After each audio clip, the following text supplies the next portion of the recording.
On this week's weekly video fishing forecast, we have word that the action has picked up on the beach. Tog season is now open in the Sound and will open on the South Shore Friday. And I will give you some tips on where to fish from the beach and boat, and our correspondents checking from around the island or here at thefisherman.com. The Fishing News is sponsored by these fine partners.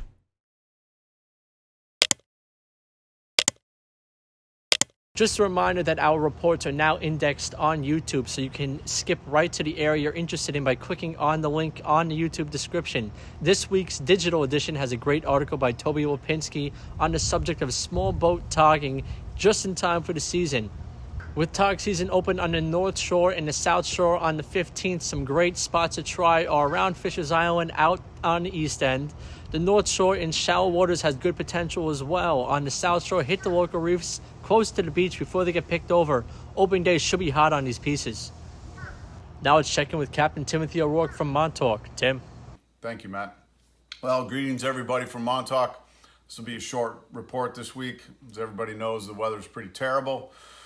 Over the last weekend, a lot of northeast wind, but the good thing is before that, really did see a lot of nice fish showing up. A lot of fish in the surf, a lot of bass being caught right up in front of the lighthouse. A lot of false albacore and bluefish and bass coming into the rips. Shagwan in particular was really good fishing. Once the wind died down, pretty much Tuesday, things got back in order. Guys are still catching plenty of nice slot bass on the charter boats out in the rips. False albacore, striped bass. But the really big news is the surf casters are doing really good here in Montauk up in front. They're catching some nice consistent fish, plenty of keeper-sized fish in the surf. So things should only improve and get better as the season moves along. Offshore report, still some tuna and mahi being caught. The Star did pretty good last week, like I mentioned. They loaded up on a bunch of yellowfin. Nothing spectacular, no swordfish or anything like that, but they still really did well on the tuna, and it was a mixed tile trip as well. Blackfish is going to open on Friday, so next week we'll have some good blackfish reports. Other than that, the weather's looking good for the weekend, so everybody enjoy themselves. Thanks again, Matt. Back to you.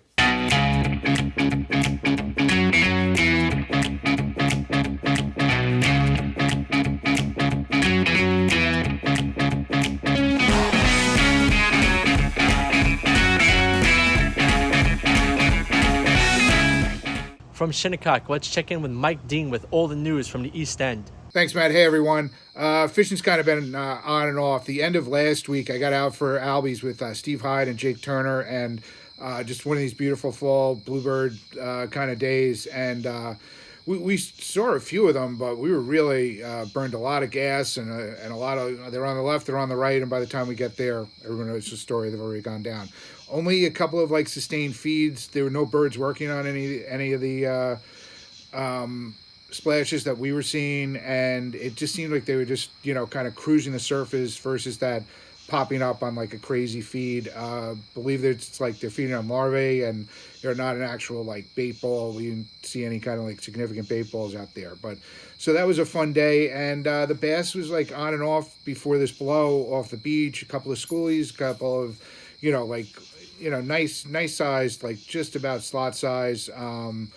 Also some blues in the mix, and it was good. Then this blow came, and I haven't had any luck. I have been going down to Moriches Inlet, and while getting skunked, I see a buddy of mine 2 nights in a row drifting past using spots, and there were a ton of fish over there. A lot of slot size, a few overs. They fished for hours. There's no action. A little bit that sweet spot of the tide, and it all kind of came together. So a buddy of mine had surf casted there that night and got nothing. So at least we know the bass are here, and obviously some cooler temps will cool the water and really get them going. But you never know, so you just have to put the time in. So get out there and fish this weekend. Enjoy it. I'll talk to you next week. Back to you, Matt. It's been a great week in the surf for many casters on the island. Starting in the east, Montauk lit up during the hard northeast blow. A lot of schoolie-sized fish came up during the day on both sides of the point, but after dark saw some better fish up to 34 pounds. The other forks saw good bass fishing with plenty of slot bass and bluefish from about Rocky Point going east to Orient. On the south shore of the island, the Southampton stretch of beach had a good shot at large bass up to 45 pounds, while down island by Moses and Jones saw a good pick at slotfish and some overslots too. Casters at Fire Island and Jones Inlets also had a good pick at bigger blues on top water through the week. To the west, I did hear the Albies made a good showing at Breezy too on a few tides. And for those who like to togfish off the shore, I heard the entire North Shore had a good pick at them on the season opener for those who could get out. Click the card in the top right to watch a video on some shore togging techniques. Now let's get an update on the Dreamboat contest with Tim C. Smith. Look who's back on top, the 2019 Dreamboat winner, Garrett Weir, by entering a 9.9 pound tog and a 4.5 pound sea bass, which brought him straight to first place with 31 total points. We also saw Andreas Brundle weigh in a 4.9 pound sea bass, which puts him in a third place in that category. Get out there and fish hard. The Dreamboat Fishing Challenge is the Fisherman subscriber-only multi-species fishing competition with a chance to win a new Steigercraft center console powered by Yamaha, along with many other great prizes. Subscribe now to the Fisherman magazine to be part of the action. With our fly and freshwater report, we have Paul McCain from River Bay Outfitters. Hello, Matt. It was another wonderful week this week. It was a little tough fishing on the saltwater. I did get out in my boat, did see bluefish. The bays have plenty of bait. Hopefully, it's going to be a warm week, so hopefully they're going to hold around for a while. We'll see. I did also go out and fish the shorelines. I didn't have any success with stripers, but I caught fluke and sea robins. But on a fly, they're always great. Now, I've been hearing a lot of guys have been plugging the back bays early in the morning, before the sun really gets high, before any boat traffic, and they're catching bass. There are still a lot of bass around. Hopefully they're going to stick around for a while, because I'm looking forward to the fall. But as far as the freshwater goes, well, I was very fortunate this week to actually guide the New York City Athletic Club. They do it every year. It's a terrific organization. I have a great time. There were 4 other guides with me. It was a big group. We went to, of course, the Connect Watch. And we had a terrific time. They fed us well. We had a great time.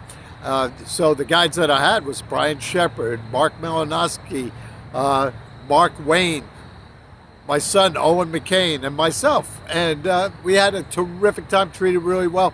Everybody had fish. Everybody. It was a huge success. It was great. So, we'll see what this brings. I mean, it's supposed to be 80 degrees this week. So anyway, tie lines, everybody. From Northport, we have Mark McGowan from Cow Harbor Bait and Tackle. I still have goosebumps from last week's fishing. It's just so great. And that's what the new moon in October is all about. So you still got that chance to catch on to the next one. Fishing's only going to heat up more and more each week. And so you got to keep your eye on the tides. We have to keep our eye on the wind, and then work it in. So far locally, black fishing, whether you're on the beach or off the boat, it's going to be some small blackfish, but the blackfish, they're in the shallow water. We've got plenty of green crabs here at the store. We also stock Asian crabs as well, but again, first come, first served basis on that. The jig and bite, still going strong. You've got bluefish and striped bass. They're hitting hard on those change of the tide, change of the current. Look for that bottom of the low, top of the high. It just has to be an anomaly, something that changes in the current that's going to push that compressed water that we spoke about last week. And that's also going to include top water. Keep your eye open for that false albacore. They're hit or miss. We're all looking for them, but it's really tough. They are so finicky this year again. But we've got tons and tons of bait to look forward to. Lots of stuff going on there. Still got snappers.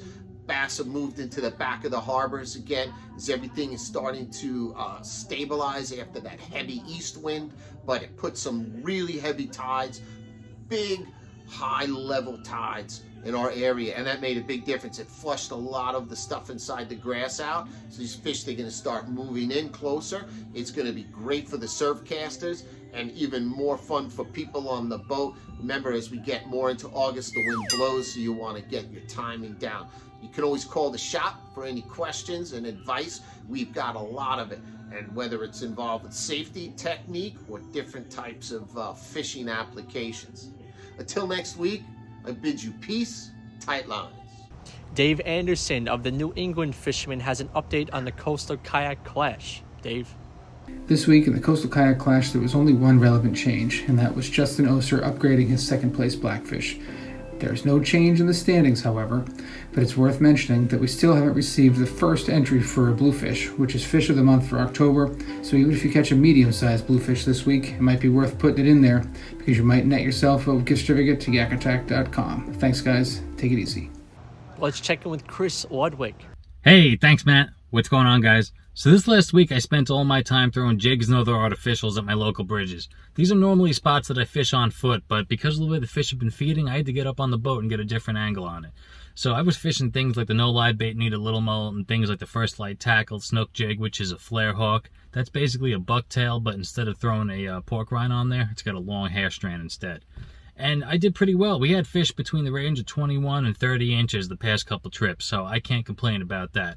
Hopefully I'll get up on top these next couple days. The weather's looking right that these fish are going to start lining up and we'll have some better action on that front. That's it for me. So other than that, I see guys have been catching blackfish. It's really good to see that action's going well. I hope everyone's doing good, and back to you, Matt. Captain Mike Sentry has the latest from Staten Island. Thanks, Tim and Matt. Hope all is well, guys. Well, guys, Mike Sentry here for Anglers of Legend Sportfish. And my report for this week was going to be about last week. Another bluefin trip. Had Nick and Osman on board. They pretty much never caught anything bigger than a 45-inch tuna, from my understanding. And these guys are pretty much on point with the game between the drags, setting, the reeling, the lining. Everything was on point with these guys. So they pretty much knew what to do, and success was paramount. Under an hour fight with this bluefin, 72.5 inches. Ended up being a little bit slimmer than the usual bluefin. Dress weight was around $1.85. Whole weight was around 210. So quality fish, definitely a lot of fat content in this bluefin. And that's about it for me. I should be doing more bluefin trips this week if the weather prevails. And pretty soon it's going to be jumbo stripers towards the end of October. And of course, live lining those bad boys with menhaden and eels. 20 Maja spoons also produce very quality striped bass this time of year. So sharpen your hooks, guys. If you guys need some advice, tips, and trades, give me a shout out, Anglers of Legend Sportfish on IG and Facebook. Adios. Remember to like our videos, subscribe to our YouTube channel, and tap on the bell to be notified instantly when we post a new video on YouTube. And of course, to be a subscriber to the Fisherman magazine to be part of the Dreamboat Contest and Coastal Kayak Clash. Check out this video's description on YouTube for all the related links and index for specific reports. Please support our correspondents by visiting their websites and social media pages. See you right here next week at thefisherman.com.